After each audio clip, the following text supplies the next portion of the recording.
ನಿಮ್ಮ ಎರಡೂ ಕೈಗಳನ್ನು ಗಟ್ಟಿಯಾಗಿಡ್ರಿ. ಭಾರತ್ ಮಾತಾ ಕಿ, ಭಾರತ್ ಮಾತಾ ಕಿ. ತಾಯಂದ್ರೆ ನೀವು ಇಷ್ಟೊತ್ತನ ಮಹಿಳೆಯರಿಗೆ 33% MLA MP ಅಂತ ಹೇಳಿದ್ರೆ ನೀವು ಟಾಳಿ ಹೊಡಲಿಲ್ಲ. ಈಗಲೂ ಕೈ ಎತ್ರಿ. ಮುಂದೆ ನಿಮಗೆ ಈಗ 50% ಗ್ರಾಮ ಪಂಚಾಯತ್, ತಾಲೂಕ್ ಪಂಚಾಯತ್, ಜಿಲ್ಲಾ ಪಂಚಾಯತ್ ನೀವೇ ಇದ್ರಿ ಮಹಿಳೆಯರು. ನೀವು ಜಯಘೋಷ ಹೊಡಬೇಕು. ಭಾರತ್ ಮಾತಾ ಕಿ, ಜಾತ್ಯತೀತ ಜನತಾ ದಳಕ್ಕೆ, ಸನ್ಮಾನ್ಯ HD ದೇವೇಗೌಡರಿಗೆ, ಸನ್ಮಾನ್ಯ ಶ್ರೀ HD ಕುಮಾರಸ್ವಾಮಿ ಅವರಿಗೆ, ಯುವ ನಾಯಕರಾದ ನಿಖಿಲ್ ಕುಮಾರಸ್ವಾಮಿ ಅವರಿಗೆ, ಅಪ್ಪಗೌಡ ಪಾಟೀಲ್ರಿಗೆ, ಕಾರ್ಯಕರ್ತ ಬಂಧುಗಳಿಗೆ, ಮಾಧ್ಯಮದ ಸ್ನೇಹಿತರಿಗೆ, ಮಹಿಳೆಯರಿಗೆ, ರೈತರಿಗೆ, ಯುವಕರಿಗೆ, ವೇದಿಕೆ ಮೇಲೆ ಕುಂತ ಎಲ್ಲ ನಾಯಕರಿಗೆ, ಮಾಧ್ಯಮದವರಿಗೆ ಯಾಕೆ ಜಯ ಹೊಡ್ರಿ ಅಂತ ಕೇಳಿದ್ರೆ ಎಲ್ಲ ಈ ಒಂದು ಸಭೆಯ ಈಗಿನ ದಪ್ಪ ಚರ್ಮದ ಸರ್ಕಾರದ ಜನರಿಗೆ ಮುಟ್ಟಿಸುವಂಥ ಕೆಲಸ ಮಾಡ್ತಕ್ಕಂಥ ಮಾಧ್ಯಮದವರಿಗೆ ನಾವು, ಯಾಕಂದ್ರೆ ವೇದಿಕೆ ಮೇಲೆ ಕುಂದಲಕ್ಕೆ ಕಾರಣೀಭೂತರು ಇಲ್ಲಿ ಮುಂದ್ಗಡೆ ಇರ್ತಕ್ಕಂಥ ಎಲ್ಲ ಕಾರ್ಯಕರ್ತರು. ನಿಮಗೆ ಜಯ ಹೊಡಲಿಲ್ಲ ಅಂದ್ರೆ ಹಂಗೆ ನಾವು ಈ ಒಂದು ಜನರೊಂದಿಗೆ ಜನತಾದಳ ಕಾರ್ಯಕ್ರಮವನ್ನು 58 ದಿನಗಳ ಕಾಲ 110 ವಿಧಾನಸಭಾ ಕ್ಷೇತ್ರಗಳಿಗೆ ಪ್ರವಾಸವನ್ನು ಮಾಡಿ ಬೂತ್ ಮಟ್ಟದಲ್ಲಿ ನಮ್ಮ ಪಕ್ಷವನ್ನು ಸಂಘಟನೆ ಮಾಡಬೇಕು.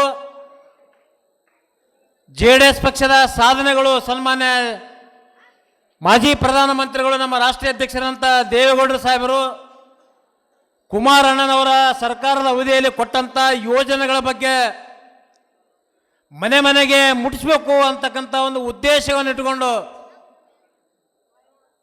ಜನರೊಂದಿಗೆ ಜನತಾದಳ ಒಂದು ಸದಸ್ಯತ್ವ ಅಭಿಯಾನಕ್ಕೆ ಆಗಮಿಸಿರುವಂಥ ಯುವ ನಾಯಕರು, ಭವಿಷ್ಯದ ನಾಯಕರಾಗಿರ್ತಕ್ಕಂಥ ಸನ್ಮಾನ್ಯ ಶ್ರೀ ನಿಖಿಲ್ ಕುಮಾರಸ್ವಾಮಿ ಅವರೇ,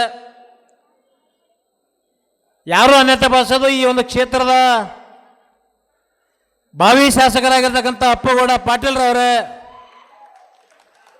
ವೇದಿಕೆ ಮೇಲಿರುವಂಥ ನಾಡಗೌಡರು, ರಾಜಗೌಡರು, ನಮ್ಮ ಹನುಮಂತಪ್ಪಣ್ಣ ಅಲ್ಕೋಡವರು, ನಮ್ಮ ಮಹಿಳಾ ಅಧ್ಯಕ್ಷರಾದಂಥ ರಶ್ಮಿ ರಾಮೇಗೌಡರು, ಎಲ್ಲ ಮುಖಂಡರೇ ಮತ್ತು ಜಿಲ್ಲಾಧ್ಯಕ್ಷರೇ, ಬಸವನ ಬಾಗೇವಾಡಿ ತಾಲೂಕಿನ ಅಧ್ಯಕ್ಷರೇ, ಇಲ್ಲಿ ಬಂದಿರತಕ್ಕಂಥ ಗ್ರಾಮ ಪಂಚಾಯತಿ, ತಾಲೂಕ್ ಪಂಚಾಯತಿ, ಜಿಲ್ಲಾ ಪಂಚಾಯತಿ ಎಲ್ಲ ಚುನಾಯಿತ ಪ್ರತಿನಿಧಿಗಳೇ, ರೈತ ಬಾಂಧವರೇ, ಹಿರಿಯರೇ ಮತ್ತು ಯುವಕರೇ, ತಾಯಂದರೆ,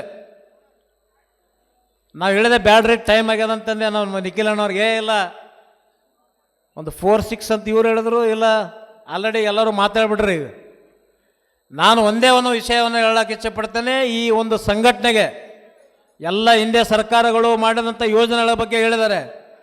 ಪ್ರತಿ ಬೂತ್ಗಳಲ್ಲಿ ನಾವು ಗೆದ್ದಾಗ ಮಾತ್ರ ಶಾಸಕರಾಗಲಿಕ್ಕೆ ಸಾಧ್ಯ.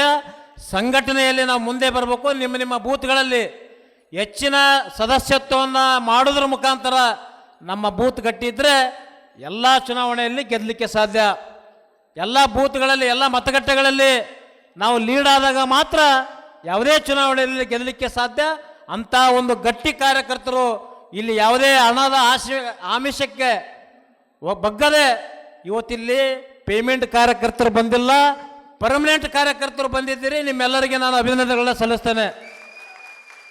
ಕೆಲವು ಕಡೆ ಪೇಮೆಂಟ್ ಕಾರ್ಯಕರ್ತರು ಬರ್ತಾರೆ ಸಭೆಯಲ್ಲಿ. ನಿನ್ನೆ ಹೇಳ್ತಾ ಇದ್ರು, ಇಂಡಿಯಲ್ಲಿ 14ನೇ ತಾರೀಕು ಸಭೆ ಆದಂಥ ಸಂದರ್ಭದಲ್ಲಿ ಸರ್ಕಾರನೇ ಬಸ್ ಕೊಡೋದು, ಸರ್ಕಾರನೇ ಎಲ್ಲ ಕೊಟ್ಟು ಇವತ್ತು ಅಲ್ಲಿ ಜನವನ್ನು ಸೇರಿ. ಇಲ್ಲಿ ಪರ್ಮನೆಂಟ್ ಕಾರ್ಯಕರ್ತರು ತಾವು ಸ್ವಇಚ್ಛೆಯಿಂದ ಬಂದಿರತಕ್ಕಂಥ ಕಾರ್ಯಕರ್ತರು ಯಾವುದಾದ್ರೂ ಪಕ್ಷದಿದೆ ಅದು ನಮ್ಮ ಜಾತ್ಯತೀತ ಜನತಾದಳ ಪಕ್ಷದಲ್ಲಿ ಅಂತಕ್ಕಂಥ ಮಾತನ್ನು ಹೇಳಿದ್ರೆ ತಪ್ಪಾಗಲಿಕ್ಕಿಲ್ಲ. ನೀವೆಲ್ಲ ಬಂದಿರತಕ್ಕಂಥ ಮುಖಂಡರು, ಯುವಕರು, ತಾಯಂದರು, ಈ ಒಂದು ಏನು 9964002028 ಲಾಸ್ಟಿಗೆ ಯಾಕೆ ಇಟ್ಟರಂದರೆ 2028ರ ವಿಧಾನಸಭಾ ಚುನಾವಣೆಯಲ್ಲಿ ಪ್ರತಿ ಬೂತ್ಗಳಲ್ಲಿ 50 ಲಕ್ಷ ಮೇಲ್ಪಟ್ಟು ಇಡೀ ರಾಜ್ಯದಲ್ಲಿ 50 ಲಕ್ಷ ಇವತ್ತು ಸದಸ್ಯತ್ವವನ್ನು ಹೊಂದೋದು ಅಷ್ಟೇ ಅಲ್ಲ, ನಮ್ಮ ಏನು ಹಿಂದೆ ಮಾಡಿರ್ತಕ್ಕಂಥ ಸರ್ಕಾರದ ಯೋಜನೆಗಳು, ಸನ್ಮಾನ್ಯ ದೇವೇಗೌಡರಾಗಿರ್ಬೋದು, ಕುಮಾರಸ್ವಾಮಿ ಅವರಾಗಿರ್ಬೋದು, ಮಾಡಿರ್ತಕ್ಕಂಥ ಯೋಜನೆಗಳನ್ನು ಮನೆ ಮನೆ ಬಾಗಿಲಿಗೆ ಪಾಂಪ್ಲೆಟನ್ನು ಮುಟ್ಟಿಸಿ ಜಾಗೃತಿಯನ್ನು ಮೂಡಿಸ್ತಕ್ಕಂಥ ಕೆಲಸ ಇವತ್ತು ನಾವೆಲ್ಲ ಕಾರ್ಯಕರ್ತರು ಮಾಡಬೇಕಾಗಿದೆ. ಅಪ್ಪಗೌಡ್ರು ಗೆಲ್ಬೇಕಾ ಇಲ್ವೋ ಹೇಳ್ರಿ? ಅಪ್ಪಗೌಡ್ರು ಗೆಲ್ಬೇಕಾ ಇಲ್ವೋ? ಅಪ್ಪಗೌಡ್ರು ಗೆಲ್ಬೇಕು. ಕುಮಾರಸ್ವಾಮಿ ಅವರು ಮುಖ್ಯಮಂತ್ರಿ ಆಗ್ಬೇಕಂದ್ರೆ ಇವತ್ತಿನಿಂದ ಮುಂದಿನ ಏನು 2.5 ವರ್ಷಗಳ ಕಾಲ ನಮ್ಮ ಹಳ್ಳಿಗಳಲ್ಲಿ, ನಮ್ಮ ಬೂತ್ಗಳಲ್ಲಿ ಎಲ್ಲ ವರ್ಗದ ಜನತೆಯನ್ನು ವಿಶ್ವಾಸಕ್ಕೆ ತೆಗೆದುಕೊಂಡು ನಾವು ಮಾಡಿರ್ತಕ್ಕಂಥ ಯೋಜನೆಗಳ ಬಗ್ಗೆ ಜಾಗೃತಿಯನ್ನು ಮೂಡಿಸಿ ಮತವನ್ನಾಗಿ ಪರಿವರ್ತನೆ ಮಾಡ್ತಕ್ಕಂಥ ಪ್ರಾಮಾಣಿಕ ಕೆಲಸವನ್ನು ನಾವು ಎಲ್ಲ ಕಾರ್ಯಕರ್ತ ಮುಖಂಡರು ಮಾಡಿದಾಗ ಮಾತ್ರ ನಮ್ಮ ಗುರಿ ಮುಟ್ಟಲಿಕ್ಕೆ ಸಾಧ್ಯ ಇದೆ ಬಂಧುಗಳೇ. ಇವತ್ತು ಈ ರಾಜ್ಯದಲ್ಲಿ ಗ್ಯಾರಂಟಿಗಳಿಂದ ಇವತ್ತು ಎಲ್ಲ ಬಸ್ಗಳು ಡಕೋಟಾ ಎಕ್ಸ್ಪ್ರೆಸ್ ಆಗ್ಯಾವ. ಗೊತ್ತಿತ್ತು ತಮಗೆ? ಡಕೋಟಾ ಎಕ್ಸ್ಪ್ರೆಸ್ ಸಿನಿಮಾನ ನೋಡಿರ್ಬೇಕು ನೀವು. ಎಲ್ಲಿ ಬೇಕಲ್ಲೇ ಬಸ್ಗಳು ನಿಂದಿರ್ತಾವಲ್ಲಿ. ಇಂಡಿಯಾ ಒಳಗೆ ಹೇಳತ್ತಿರು 3 ಕಡೆ ಇವತ್ತೇ ಬಸ್ ಟೈರ್ ಇಲ್ಲ, ಅದೆಲ್ಲ ನಿಂತವಂತ.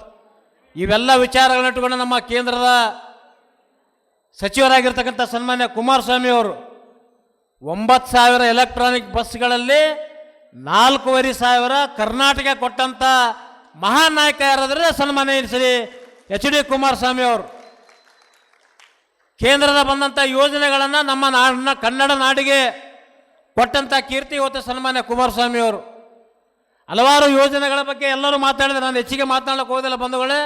ಇಲ್ಲಿರ್ತಕ್ಕಂಥ ಅಪ್ಪುಗೌಡ್ರು ಅಂದರೆ ಭಾಳ ಸರಳ ಸಜ್ಜನಿಕೆ ವ್ಯಕ್ತಿ, ಭಾಳ ಸಂಭಾಯಿತ ಗೌಡ್ರು ಅಂತೇಳಿ ಹೆಸರುವಾಸಿ. ಅವ್ರ ತಂದೆಯರು ಹುಡ್ಕೊಂಡು ಕೂಡ ಈ ಕ್ಷೇತ್ರದ ಯಾವುದೇ ಜಾತಿ ಜನಾಂಗದವರಲ್ಲಿ ಎಲ್ಲರನ್ನ ವಿಶ್ವಾಸಕ್ಕೆ ತೆಗೆದುಕೊಂಡು ಅವರ ಕಷ್ಟಗಳಲ್ಲಿ ಭಾಗವಹಿಸಿ ಅವ್ರ ಕಷ್ಟ ಸುಖಗಳಲ್ಲಿ ಇವತ್ತು ಸಹಕಾರ ಕೊಡ್ತಕ್ಕಂಥ ಮನೋಭಾವನೆ ಹೊಂದಿರತಕ್ಕಂಥ ಅಪ್ಪುಗೌಡ್ರನ್ನ ಮುಂದಿನ ಚುನಾವಣೆಯಲ್ಲಿ ಗೆಲ್ಲಿಸಬೇಕು.